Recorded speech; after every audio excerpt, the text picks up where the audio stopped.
Red. Yeah. I'll follow your lead, bro. All right. No, it's real good to have you here. I've been thinking about this all weekend because I've had like a life-changing weekend. Oh, yeah? It's been amazing. Because I was going to be here. Nah, that's just to quote a friend, that's the cream on top. Basically just resolved a bunch of shit inwardly that needed to be resolved, and I feel like it's almost a domino effect. Like, it's gonna that one change of heart will have the capacity to change everything, you know? Oh, yeah. And that was all just like with my old lady and my sister, like, and us just really understanding each other almost like for the first time ever. Oh, yeah. And yeah, we had hangs on Saturday, and it was just all love, all laughter. Like, it felt like we were hanging out for the first time, you know? Man. Yeah. It was really cool. And really spooky too. Not spooky, but like, you know, just things would happen, or I'd notice things that I haven't before, and I'd be like, oh, like even a little thing. I was grabbing my old lady's wallet out of her purse, and her wallet is just a hair tie around a bunch of cards. Yeah. I've had the same wallet for like 4 years now, and I didn't realize that I don't know. You know what I mean? Like, that's where you got it from, those synergies. Yeah, just little things like that. Man. What do you reckon was the first domino? It was...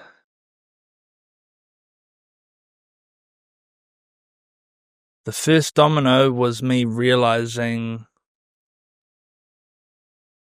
each of our parts to play in the way that all of our lives have gone over the past few years. All right. And then having a conversation where each one of us took accountability for our own things, and but doing that with love, you know? Yeah, man. And yeah, like, it was hard at first, but it needed to be. Yeah. Yeah. Then you get into a bit of a groove and it's not so hard. Yeah. Hey? Yeah. So yeah, on the last pod I was talking about that a bit, like, I was having revelations. Mm-hmm. And I don't know if you ever experienced that. Like, it's the only way I really know how to explain it, because I guess I would tie that back to my religious upbringing. Like, you know, you'd hear about the different manifestations, having these revelations, you know, things would just like become apparent to them, and that's how they would continue on. Yep. And that's just what it felt like. It's like, or like, Everything Everywhere All at Once. You seen that movie? And she has that, and when he, like, they're in the elevator and her husband like shows her for the first time, and she's like, that's what it was like. And then just non-stop like that for days and days and days. Yeah. But yeah, no, it was really cool. It was really good. But and then today I've kind of been thinking about, like, when we met, I was like riding my bicycle into a downward spiral. Oh, yeah? Yeah, big time. And I think I was across like that. No, well, you know, yes, keep it together. Seldom do. Yeah, but yeah, I was definitely like in the drain, making my way down. And but I remember the night we met. Pardon me saying, but I was on a head full of acid, and something you said to me just like reverberated like dad talks. Oh, yeah. And I was like, Dad, what? And then that was the kind of first time I was like, shit, is there something missing in me? And then, yeah, so that was part of it, but I thought that was really cool, meeting you, like having that, and then getting to know you more, and knowing that you're a dad of boys, and I have no idea where I'm going with any of this. I think it was a good forward all the way. It was kind of, I think we're all fucked up in our own way Yeah. that night. Yeah. Just meeting at some point and having a bit of a yarn. Yeah. Yeah. What was it that I said? It might not even have been what you said. It could have just been how you said it. No. Because there's probably been 3 or 4 different occasions in living memory I can recall where I've had a conversation with someone's dad and they've just given me that hard dad vibe. Right. Wow, that's what it feels like to talk to a man who knows what the fuck's up, you know? Never claimed to know that, bro. No, well, that's it, and that's been my learning and trying to, you know, figure out how to be a man and a dad. It's that actually you don't know. And, you know, I don't know if it's important that your kids know that you don't know or not. For some shit. I think there's shit that you don't tell your kids. Yeah, oh, Maybe yeah. there's shit that they have to navigate themselves. Yeah, big time. Telling them who to be and stuff. And I mean, similar to you, I grew up with a religious background and just pretty much all the time. Yeah. Men have to behave this way and women behave a different way. Everyone's got their roles. It's all shit, eh? Yeah. I think you just got to decide yourself who you want to be and work towards it. And what did that look like for you growing up? Oh, growing up. What can I ask? What the religion was, or Catholicism? Oh, yeah, that's one of the. Well, it looks like we're the bad guys at the moment, and because we are. I think we're pretty good at shitting on everyone else and saying, "No, it's us that has been shit on." But that tends to be my kind of belief. That tends to be any religion, any kind of social construct. I think if you're going to play the blame game with the world, you know, like it's not going to get anywhere good. No, it might get you somewhere, but like you say, no, we're good. Yeah. I mean, my parents always, although we were raised in the church and stuff, they're always open to us not, if you like. I think that's important. When you're surrounded by it, yeah, it's pretty hard not to be it, eh? Yeah. Yeah, you become your reality. Yeah. Yeah. Yeah. That was a good night, that one. Yeah, it was. I think it was Shams, though. Yeah. That was... was that pre-fucking hot tub or post? I think it was pre. Yeah. Yeah, pre. Yeah, but that was a great night. It was a great night with some people that I don't see anymore, but I can't take away how good that night was. And I've thought back on that a lot. Like, it's almost like with Michael Jackson. This is a random example, but you can appreciate the art, but maybe not necessarily the artist, or, you know, you can separate the two. Yeah. And, you know, there's some people there that night that I've fallen out with, but no one's going to take the memories of that night away from me. Like, that was still one of the best nights. And I think that's important for people to remember, eh? Like, I do. Don't let someone ruin a memory for you, like, you know, or warp that memory. I think some of them, though, you need to remember. Yeah. That person, especially when it becomes kind of obvious the behaviour's fucking shit, eh? Yep. If you forget them or pretend it never happened, then you're bound to repeat this. Yeah, same big time. shit, eh? Yeah. So it's not with regret that you don't see them. It's a choice to. Yeah. No, it's a choice, bro. Yeah. Well, that's the same for everyone, you know. I choose the life I lead, and that's become even more apparent this last weekend. Like, or not even apparent, but it's just really solidified that in my mind. Like, that's my choice, you know. Yep. However I go forward, whatever that looks like, and it's the same for everyone. Yeah. Just some, you know, whether everyone realizes that or not, it's a different story. But well, some people had it really early, other people never fucking get there. Yep. Should have checked. It's all right to swear, eh?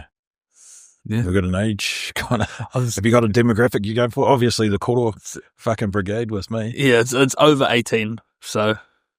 but I don't know. Really, if anyone watches it, that's fine. Yeah. It would be great to have some viewers and some comments, or give me a dislike. Like, share, and subscribe. You reckon? Yeah, all that, whatever the fuck. Hit the bell icon. Yeah. What platform are you on? YouTube and Spotify. Oh, yeah. How do you find them, either one? Just Radferd. Radferd. Mate, That's it. I kept saying, when I was telling that, I said, oh, no, it's Radford. Yeah. Like, as in Ford. Oh. Couldn't find it anywhere. Nah. Yeah, that wouldn't help. Nah. It doesn't help that my Snapchat has a different... Oh, yeah. Because that's where it comes from, eh? Yeah. Mm.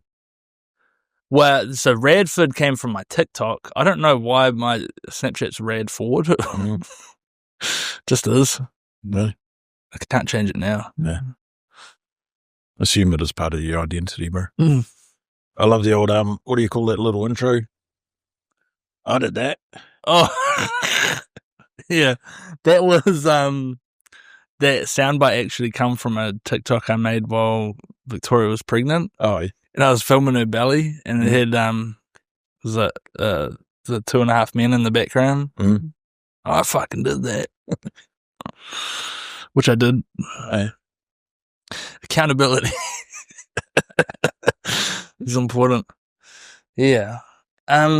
Shit. What's new? Not much, bro. Cool. Still doing the same old. Yep. Red. raising 4 boys, or trying to. Yeah. Got a couple of the young ones' partners living with us, so Oosh. that's a whole different dynamic. Full house. It's a choice, bro. Mm. I think it's one of those ones you kind of, similar to you, you grow up with a whole heap of people around you, you kind of float in and float out. Yep.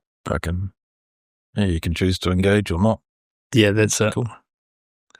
That's I remember growing up, like, we always had people coming through, but I never felt comfortable bringing, like, my people through, like my friends and stuff. It was kind of like I was living a double life. Mm. But here, like, some people call our house Grand Central Station because it's just like that, eh? Like, forever, you got people bowling through. And I kind of love it. Like, yeah, bro. Don't necessarily need to interact with anyone, but, you know, it's just nice having energy around. Yeah. If that makes sense. Yeah. Do you watch old fucking Eric Banner, Chopper? Have you seen that movie? Yeah. There's a line in it where he says, just another beer bum in the shower. Fucking, I like that kind of household, bro. Just someone else around. Like, fucking enjoy your kai and have a bit of cordial and all that sort of shit, eh? That's it. Yeah. Yeah, I vibe with that. It's a good, I think those kind of spaces, so growing up, we're in Petone, kind of central Petone, so our house was naturally in the middle of a range of a couple of kilometres either side of the valley. So we'd have heaps of kids just coming and going. Yeah. But it didn't matter where they were from. There's always something to do, someone to hang out with. That's cool. Or avoid, if you wanted to. Hopefully we can replicate that in our Kaingarai. Our homes. Yeah, that's it. Yeah, like, because what, you child of the 80s? 70s, bro. 70s. Year of the Dragon, bro. That's the same as Young Man. Mm-hmm. Oh, yeah. You're in for a handful, bro. Yeah, I'm sure. Scorpio, too. Oh, yeah, the magic mix. Magic. No, we found out, Victoria was like, ugh. Can't be helped. Yeah. No, I think I look at some of those memes on fucking growing up in the 90s, drinking out of a fucking garden hose, all that sort of shit. Yeah. So, yeah, that was how we grew up, but fucking way different to now. Yeah. Don't know, for good or for bad. It just is. Yeah. Yeah, now it's like, it's just brain rot, eh? That's all you ever hear about, brain rot. Yeah, the old skibbity toilet and shit. I mean, I'd love to live in that fucking, that kind of place where that is your only kind of concern, eh? I guess, yeah. Yeah, there's no, like, I remember, like, making fireworks with my friends, like, not even out of fireworks, like, just out of flammable shit we'd find, and, you know, someone would light their hand on fire, or, you know, or, like, throwing apples at. Yeah, we'll just loiter around at night. We were throwing apples at this dude's roof one time, and he came out with a baseball bat, and I had a knife, and my friends were like, "Pull your knife out," and I was like, "No, what am I going to do with that?" Just like thinking you're hard, and not being hard at all. Oh yeah. Well, you make dumb decisions. I think the decisions that we were making there were dumb, but now everything seems to be far more violent. People have ready access to firearms and really stupid shit that, we never had. I mean, we, growing up in Petone, Gear Meatworks closed down and that was fucking being demolished for about 8 or 9 years, I think. We used to go and play 4 floors up on the fucking beams between floors and shit. Oh my God. That was just fun. Yeah. But now you'd have, I don't know, 8 or 9 different things that you had to do to get sign off to even have that kind of fun. Yeah. So the decisions that you make are, I think, perhaps less pressured than less life and limb. Yeah. Because you would have done the same. You would have had similar kind of grown up experiences. Oh, all sorts. Bit of freedom. Yeah, for sure. Like even just little things, like we were talking about that the other day. Like I remember being maybe 10 or 11. My friend and I wanted to go to the movies in Wellington, and so we like got a physical map. We drew out on the roads our path that we needed to take, and we caught the train, and we took our map and like walked ourselves there. You know? Yeah. Because we didn't have a phone or nothing. Yeah. But actually, what's just come to my mind was I was telling my sister about this. When I was in Israel, we'd gone out to the Dead Sea, and then we went to this park called like En Gedi or something afterward. And my friend was climbing up this rock face, and he was quite small and lithe, and I thought I could follow him up. And as I got up there, I accidentally dislodged a boulder, and it went barreling down like towards all these women and children. And there was a real brief moment where I thought I had killed this woman and her kid. And man, the light flashing before my eyes then was crazy. Like, I was like, oh my God, I'm going to go to Israeli prison. Like, what the fuck does that look like? And ruined my life. I've killed these people. 20? Yeah. Yeah. How many of those near misses have you had in your life? Shit. Couple dozen. Yeah. I don't think my kids will have. Yeah. A couple of dozen for you, or a couple of dozen for other people? Probably an even mix, eh? Like, yeah. It'll probably be the same. Just really, in hindsight, fucking dumb stuff. Yeah, what were you thinking? But yeah, at the time, you just do it, or you make a jump that, or anything. Yeah,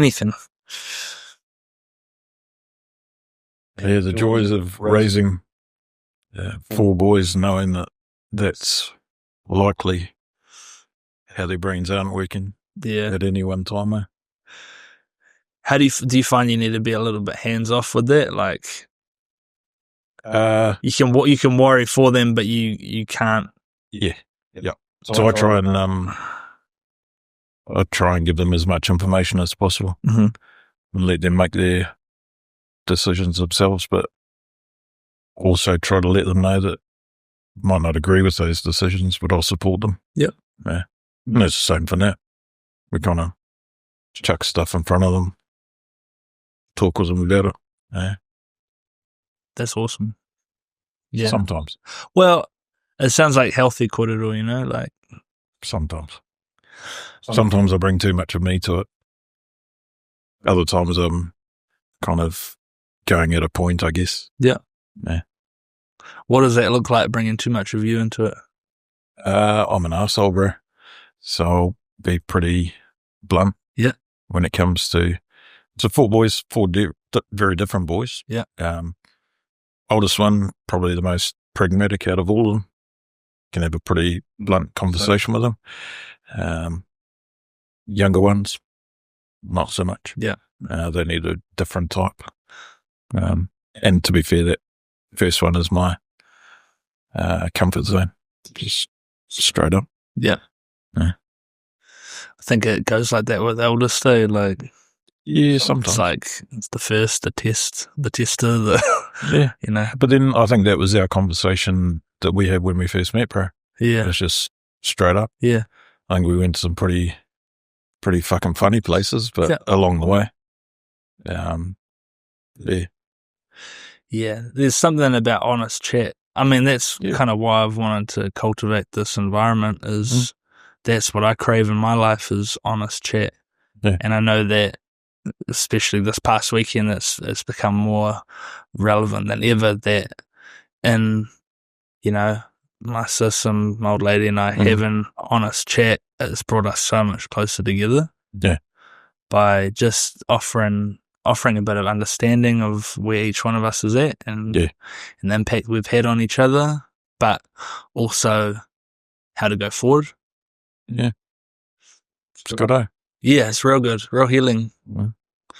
And got given a Hot Wheels. That's pretty cool. Oh, yeah?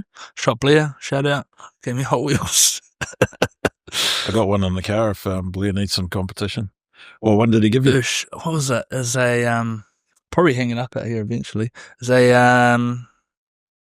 an 89 like Hiace or something. Oh, it's real random, but I got the initial D Corolla. I'll fucking check it. Oh, hey, for this. Red.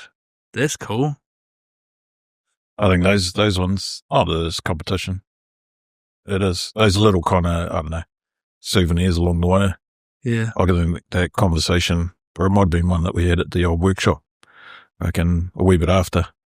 3 sheets to the wind, but there's kind of things where you find out that people are into shit, and it's like, oh yeah, I can see that. Yeah, I think talking with you about your musical influences and shit like that. Oh yeah.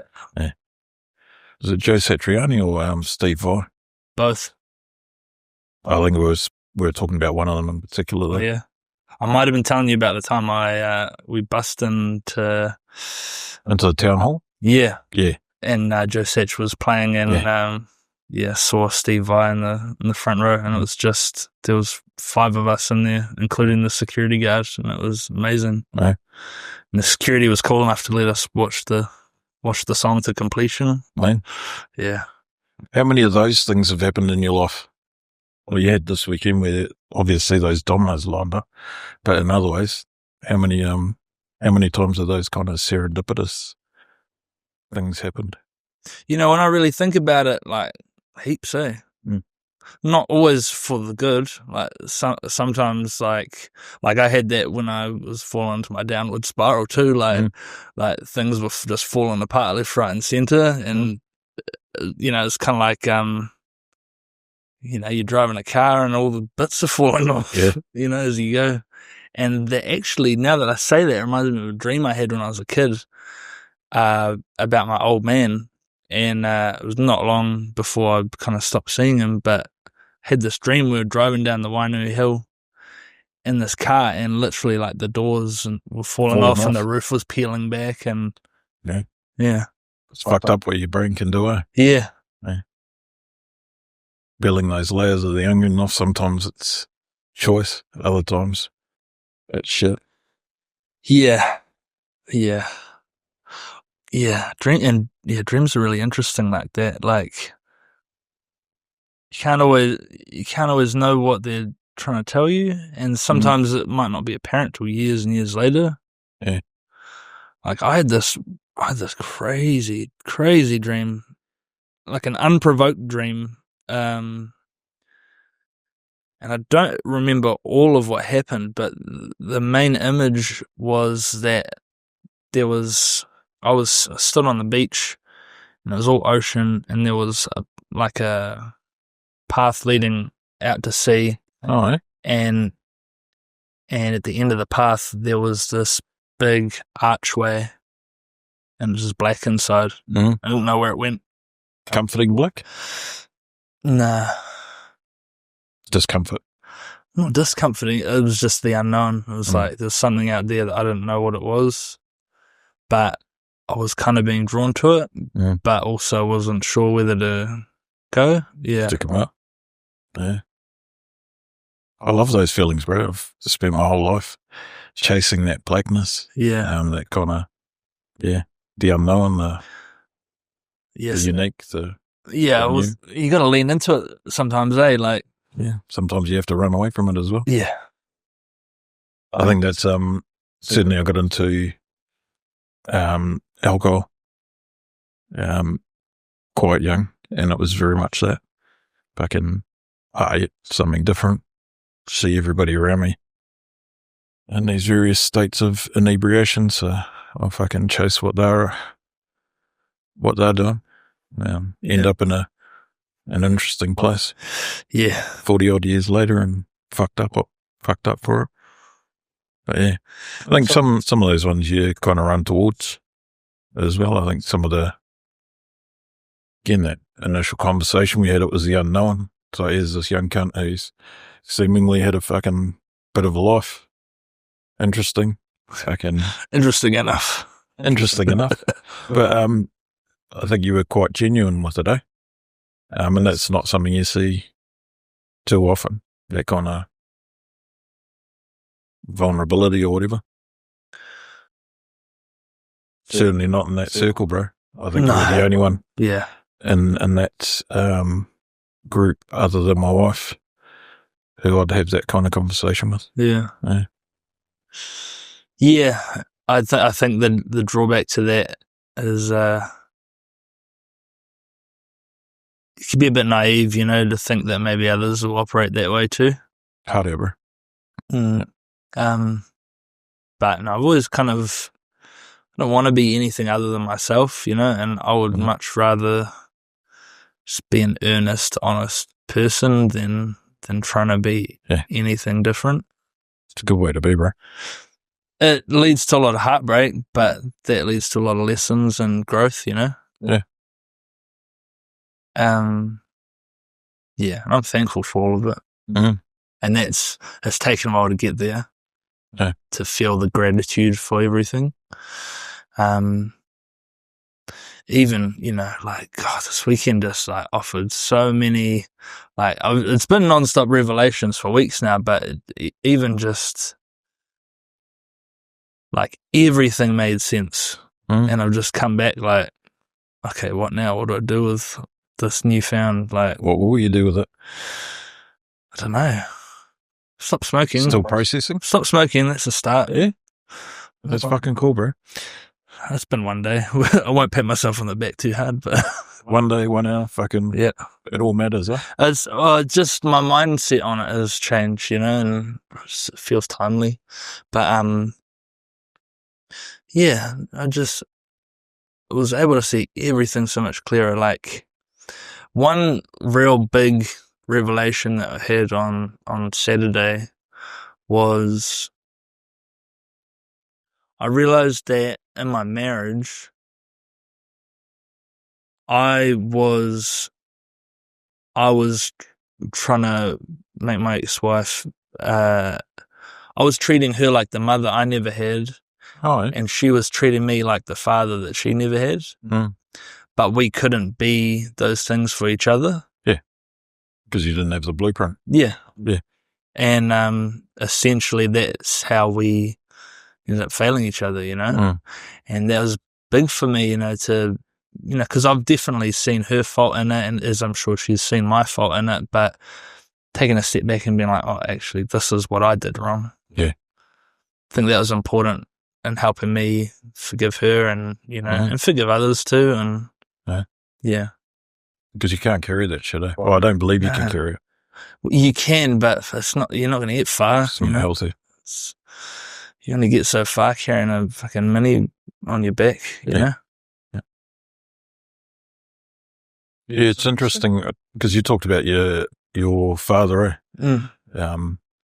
Was that an active choice not to have him in your life? Or was that choice made for you? That was made for me. Yeah. A saving grace or? I don't know, because it didn't stop us spending time together and me realizing the reason that kind of was made to distance myself from him. Yeah. Anyway, like, yeah, I don't know. You only get that through hindsight, though. I think looking at my parents' relationship, and we were, I think, in our so on my father's side, we were one of three that had both parents in the home. All of our cousins from broken homes, or what we call broken homes. Yeah. The reality was our whānau was as broken as theirs. They just happened to live in the same space. Right. And kind of inheriting that or being kind of exposed to it certainly made me to take things for granted. That some of my friends and cousins had who didn't have both parents there. Allows you to look through some of the shitty behaviour and fucking focus on the good stuff, because it's certainly where my brain goes, that lazy kind of, it's an easy spot to be. Yeah, big time. So you'd be a very different dad, do you think, for your kids to what you experience yourself? Oh, yeah, there's no comparison really. Because, of the different father figures I had, can see what each of their either motives were or why they were the way they were, and what happened to each of them to cause them to treat me like they did. And for all of them, I feel sorry. I feel really sorry for them. Yeah.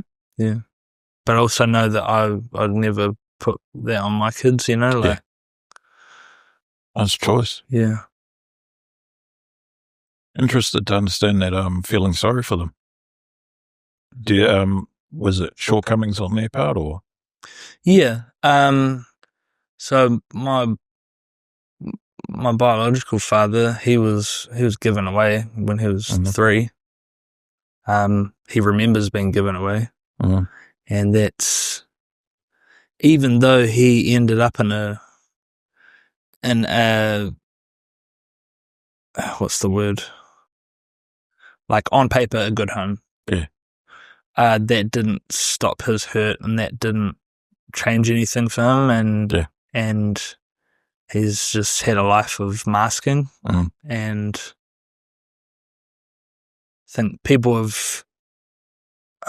I think he's just made a lot of poor choices, and every time he makes a poor choice, there hasn't been anyone around to be like, what are you doing? Or maybe he's not taking accountability. I don't know. But that's why I've got siblings I'll never meet, That's why that's the way it goes. The way the cookie crumbles, Yeah. But, good comes from that too. Good comes from everything. That's one thing I'm learning the older I get, that as bad as something could be, there's always a silver lining. And my silver lining there was that this year, my younger brother from him reached out to me, and he came to stay with us for Easter. And I've met him 2 other times. Once when he was a baby, and once when he was 9, I think. Now he's 17. And he's... whole life's human. Yeah, and he's cool, and his mum's done a really good job, and I thought that it was so brave and cool to reach out like that. Yeah, because I can be very tunnel vision. If you're not in front of me, I don't see you. It doesn't mean I don't love you, but I'm just like, life's just coming and I'm going with it. Yeah. And I thought it was really special that he came down. And not that, like, there were times we were chatting and it felt like I was fucking plucking teeth from a hen or something, like, I pretty much, without the cameras rolling, I sat him here and interviewed him, basically. It was, you ever been in a fight? You into girls? How's that going? He'd be like, good, not good. Yep. Yeah. Average male. Yeah, and then, and then we got into some deeper stuff, and I could see a bit of him come out there, Oh, when you scratch below the surface, and yeah, so, he hasn't necessarily had an easy run of it either, and he's seen his fair share of troubles, but I think all in all, like, the fact that he knows he's loved, yeah, that's really important. I think that's the worst thing you can do to a child is make them feel like love is conditional. Yeah. Yep. Yeah. I think it's a pretty fucked up human that does it. Yeah. I think those silver linings that you talk about, bro, you're absolutely one of them. Likely by the sounds of it for you, bro. You've got a connection and regrowing a connection, eh? I think we need to do more of that. Yeah, big time. Yeah. And, I mean, like, let's be real, there's a fucking genocide happening right now. Like, things could be way worse for all of us. And I think if you can, find some fucking gratitude, things might not be going your way, but, you find a bit of gratitude in your day. Like, at least you're not carrying your fucking, God, I was listening to that Theo Von podcast today, and he was interviewing a doctor who went out to Gaza, and the stories are horrific, and that's happening today. It's happening now. Yeah. It'll continue happening. Yeah, and it's crazy. We can sit here and have a nice conversation and not have to carry a fucking family member's lifeless body to the morgue, or just staple our guts back in, or whatever. It's Humans are shit, eh? Yeah, fuck yeah. I think of all of the choice stuff that we in Aotearoa can kind of lean into, and we tend to focus on the really negative, dumb shit, eh? Yeah. When, as you say, it doesn't matter. Doesn't. The fact that there are people in this country who haven't got a home tonight, that's fucked up, bro. Yeah. There's no reason. Like you say, Gaza, there's absolutely no reason for that shit.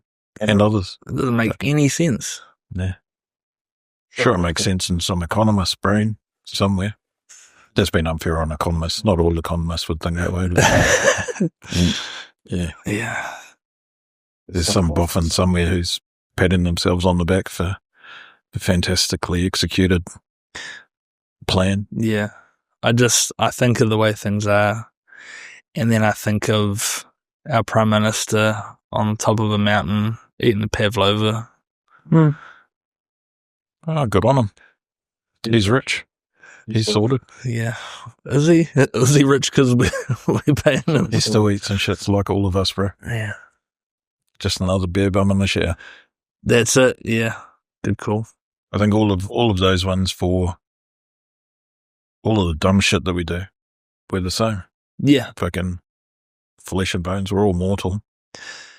And I think that's probably the part that trips me out the most in this life, is that it's really hard to comprehend that everyone is having the same intense experience that I'm having, maybe to a different degree, but I don't know, I have a lot happening in my head at all times, and just to think that everyone else has that going on, we're all complex, layered individuals with, so much happening inside of all of us, like, or maybe I'm just vain, like, main character vibes, and possibly. Whose sim are you in, bro? Are you in mine, or am I in yours, or are we in Brad's? I don't know. Is that why the computer's going to crash? Because Brad's fucking sim's going to bottom out? Maybe. I don't know. Who's to say? Yeah. Because there has to be something in our shared experience that we are unique in some way, shape, or form. We can't all be at the same level. No, well, we're not. Our experiences make us individuals, and if you believe it, I guess the time and date and celestial whatever that is happening when you're born. Our experiences or our perceptions of our experiences? Ooh, I like that. Because we both experience a number of fucking funny ass things, but I can guarantee we perceive them in different ways. Yeah. All right. Yeah, perception. Okay. Well, a thought.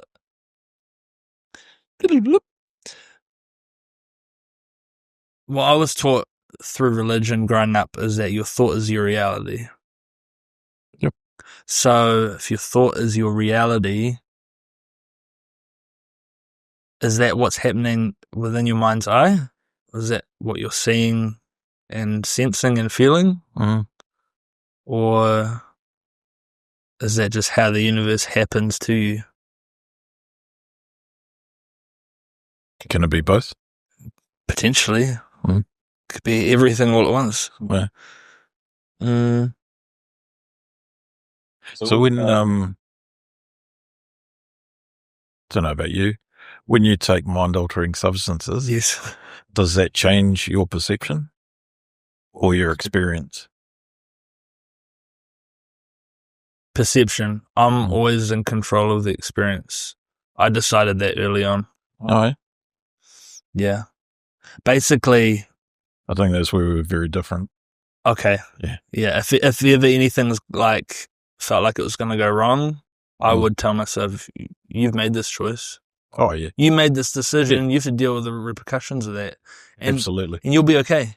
Yeah, just take a deep breath. You'll be fine."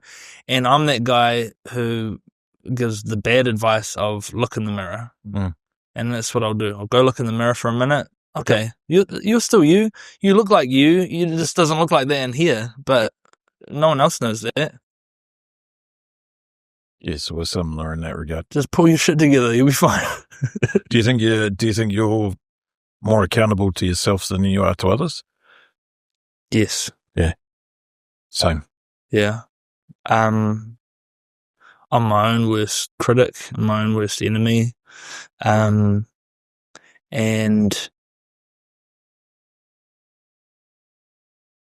yeah, so important to hold yourself accountable. Like no one else is going to do it for you.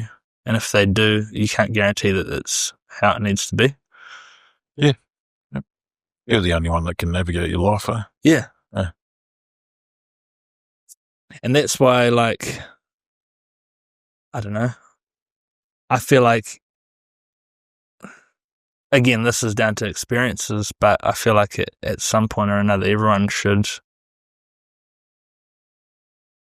become their own parent, like you can have parents and you can love them and whatnot, but at some point or another you have to realize that if you fuck up, like there's a point where they can't help you with that, and that's on you to find the answers either within yourself or for yourself. Yeah.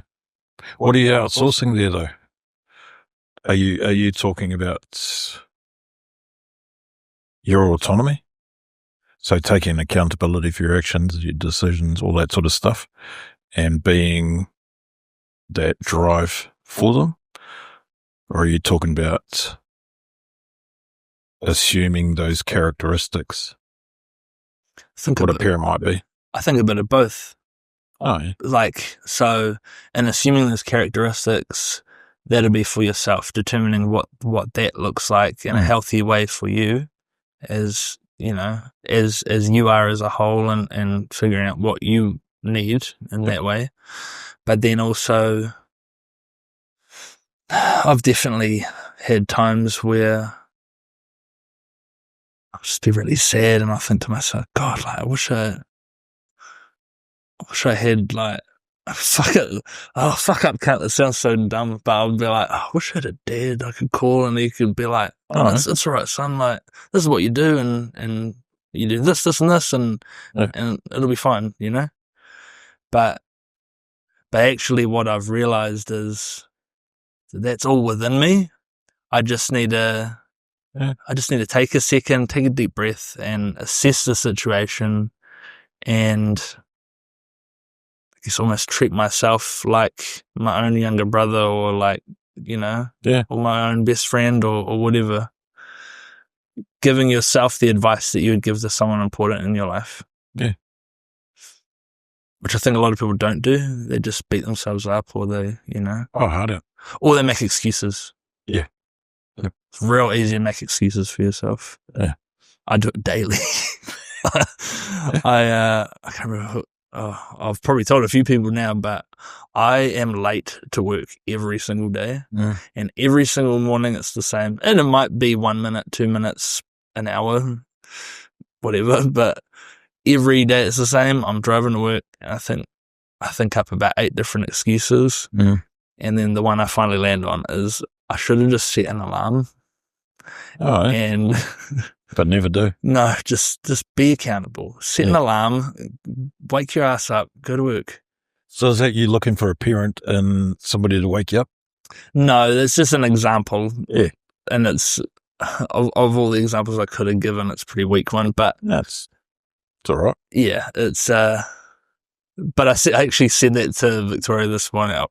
She we're in bed and she nudged me and she's like, 7:25, what are you doing?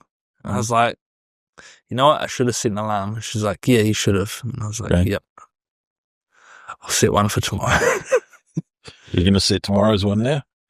Or are you thinking about it? Fuck it, we're on the pod. I'll do it right now. Hold myself accountable. Because I think you comment around wanting a dad to call up and fucking that it's stupid. I think it's the opposite, bro. I think needing those, needing or wanting those people to talk to, those characters, is important, eh? Yeah. But I think also maybe a part that I was confused about for a time was thinking that there had to be a parent. How'd it? It doesn't need to be at all, like I've had chats with friends. I've had chats with my sister recently and she's given me advice like grown-up advice, Yeah. And I'm like, what the hell? Where'd that come from? Like, it's not supposed to be like that, but maybe it is, because we've all got our own experiences, and I think it's probably naive to think that just because someone's younger than you doesn't mean that they can't offer you something insightful. Yeah. I think I used to, for a while, work down the road here at the hospital. Worked with a really fucking smart cunt. Like, really fucking smart. And one of the smartest things he said was one of the simplest, though, is everybody has something to add. Just because you know a whole heap about fucking one thing doesn't mean you know everything about everything. Yeah. And you can talk to, he was my manager at the time, but you could talk with the cleaners. There'd be fellas there that knew fucking awesome things about racing horses and shit. Gross generalisation, but you'd have surgeons who knew fuck all about that kind of thing. Smart people in their own rights, but yeah, it's everywhere. Eh? It's just been open to fucking learning. Yeah, and I think the more assumptions you make on people, the easier it is to blur your own vision. I think you certainly limit yourself. Yeah.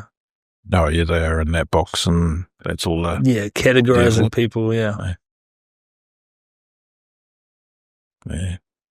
Don't know where I was going with that one. I think just being open to sharing it. Yeah. Like you with your sister, she's probably got some insights that you'll never have, some experiences that you'll big time. But could never be able to access unless she shares them. And you know what? I mean, good. I think some experiences are for the individual. They're not for everyone to go through. Yep. There was another, big kind of religious principle was about capacity and if you imagine your capacity as a cup, some people's capacity might only hold a thimble full, and some might hold a 10-litre bucket, and everyone's different, and the I guess that kind of correlates with how we maybe tested in our lives, or the people we come across, or the things that happen. Like, oh God, even on the news earlier, they had this couple and their young man, has got some fucking bone disease or just horrible shit, and I feel so blessed, that hasn't touched our family, touch wood, but I think, like, man, you have to be a really resilient person to go through something like that, Yeah. Yep. And not everyone could. No. And then even, looking at my own experiences, like, shit, this been touch and go for me at times, and it's my own shit, but, I'm here and it's good. Yeah. And obviously I wasn't tested beyond my capacity, but there are times where it felt like I was taking it to the limit, like the Eagles. As long as you're not humming on the way out, bro. I think that's the thing, is a lot of people get it to the edge and don't realise, and then before they know it, they're over the edge. And that can be in a whole heap of things. For me, it was alcohol. Yeah. Just take it way too far. Oh, I'm good at this. I can do whatever I like. The reality is, nah. Yeah. No. Do you think in your life you can pinpoint specific occasions where that were lessons and that you learnt from? All the time, bro. Yeah. All the time. I think for me, having boys has been one long lesson, bro. Yeah. Youngest one's 18. So it's 18 years of learning about myself and fucking how I perceive the world and all that sort of stuff. There've been those kind of transactional lessons. Oh, if you punch that fella over there, he's going to punch you back twice as hard. Yeah. Those simple ones. But yeah, some of the deeper ones come from conversations like this. Yeah. Fucking hanging out, having good yarns, that kind of shit. Yeah. How about you? Yeah. I was saying that recently, like, I think because a lot of my childhood was spent watching films and TV, I view things through a cinematic lens. But with that, also, I think some of the lessons I've learnt have been so specific in the way that they've happened that I've learnt that lesson immediately. Yeah. And either by my own hand or by someone else's, Yeah. Like, I've never been much of a drinker because I've seen what it's done to my old man. And the times I have drunk, I've made a fool of myself, and I've looked just like him. I've been like, okay, yep, that's where that comes from. Also, I remember, I probably said it on the pod, I think I was talking to my sister, but, the one time I learnt why you don't hit girls, I was playing a bit rough with this girl in primary school, and her dad come up to me the next day in his car and said, go apologise to my daughter, I'll fuck you up. Cool, sweet, lesson learned, things like that. But yeah, it could be anything, like all sorts of lessons you learn, Yeah. And so you look at life through a cinematic lens, yeah? Do you reckon it's kind of a romantic one, or is it Lord of the Rings? It's going to take fucking 20 chapters to tell a story, or? Nah, I'm all about the finale. I love conclusion. And it's the same with the music I listen to. It's the same. I like an impactful intro, and I love a heartfelt conclusion. Yeah. All right. What's the most impactful intro?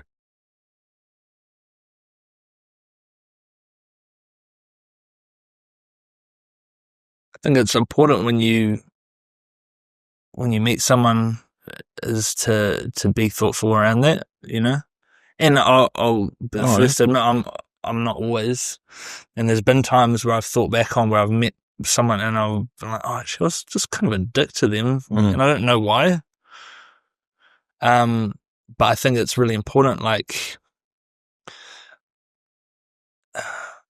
even the way I dress, I don't think anyone thinks I put that much effort into it. I put so much effort into how my appearance is because I'm trying to look a specific way, and maybe I'm trying to look homeless that day, or maybe I'm trying to look villainous that day, or maybe I'm trying to, look preppy or whatever, like, but there's always a method to it.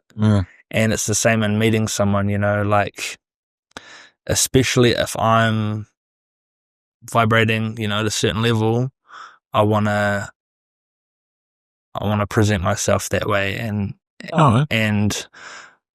I will choose the things I say and the way I say them in such a way to leave an impact on that person I'm meeting. Yeah, interesting. So you're in that ceremony of meeting, well, different types of ceremonies of meeting. Are you playing a character? Or are you yourself? My version of yourself? My version of myself, for sure. And I think for a long time that version was me pretending to be happy.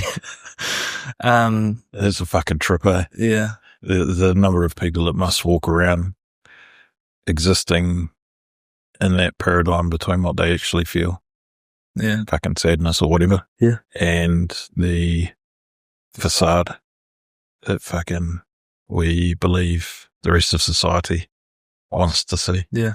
Because what would be the soundtrack of your sadness? Like, do you have like an internal soundtrack? All the time, yeah. All the time. Yeah. When you're sad, what does that sound like? So I was having this conversation the other day too, actually. I was asked what my favorite song is, and this has been a question that's plagued me for a long time because I have such a voracious appetite for music and I listen to so much that it's been really hard to narrow down. But there's a song, Clair de Lune, originally by Debussy. It's a classical piece, but Kamasi Washington is a New York saxophonist. Oh, yeah. And he because you're into jazz, eh? I am, yeah. And he did a version of that in his album, The Epic. And that song has been with me at my happiest times. It's been with me when I've wanted to kill myself. I've listened to it holding my son. Like, there's no cap on emotion with that one track in particular. Like, it's everything. Yeah. All at once. Yeah. Hey. And it's haunting in ways, but it's beautiful, and I feel like it encapsulates life and death, and grief and joy, without kind of effortlessly, It is Clair de Lune, though, eh? Yeah. I'm not familiar with that version of it, but that's certainly that kind of celebration of the human existence and the tension within. Yeah. And I guess that kind of mixed with that real almost New York sound, just heavy brass and fun and playful, but then with heaviness to it, with a weight. It's funny, for something that doesn't have a physical presence, fucking sound can shape you. Yeah. Almost like a fucking hand. Yeah. No, it's interesting. So that one particular soundtrack, if you like, could be present whenever. That song will come into my head every day, at least at one point. Yeah, man. Yeah, Bradley's giving us the rodeo fingers. All right. All good. This has been cool. This has been really cool. Yeah, I bro. feel like we could keep going for hours. It's been too long. Yeah, hard out. Yeah. Too long between kōrero. Yeah, I agree. Brad will sort out his storage for the next one. Yeah, that'll be the next step. I want to get like a terabyte hard drive so we can just rattle on all day. GoFundMe. Yeah, that's it. We started some subscriptions or something. Yeah, we started the Patreon. I just wanted to get some fucking content on there. Yeah, mate. But thank you so much for coming out. Thanks for having me, bro. You're so welcome. Is there anything you want to promote? No, just your podcast, bro. Oosh. Get on it. Radferd podcast. That's it. Like, share, subscribe. Yeah. Oh, and we're getting there with our subscriptions on YouTube. I think we still need another 25 more, and then we can go live. You know what to do. Have a good week. Love you. Look after yourself. See you next time.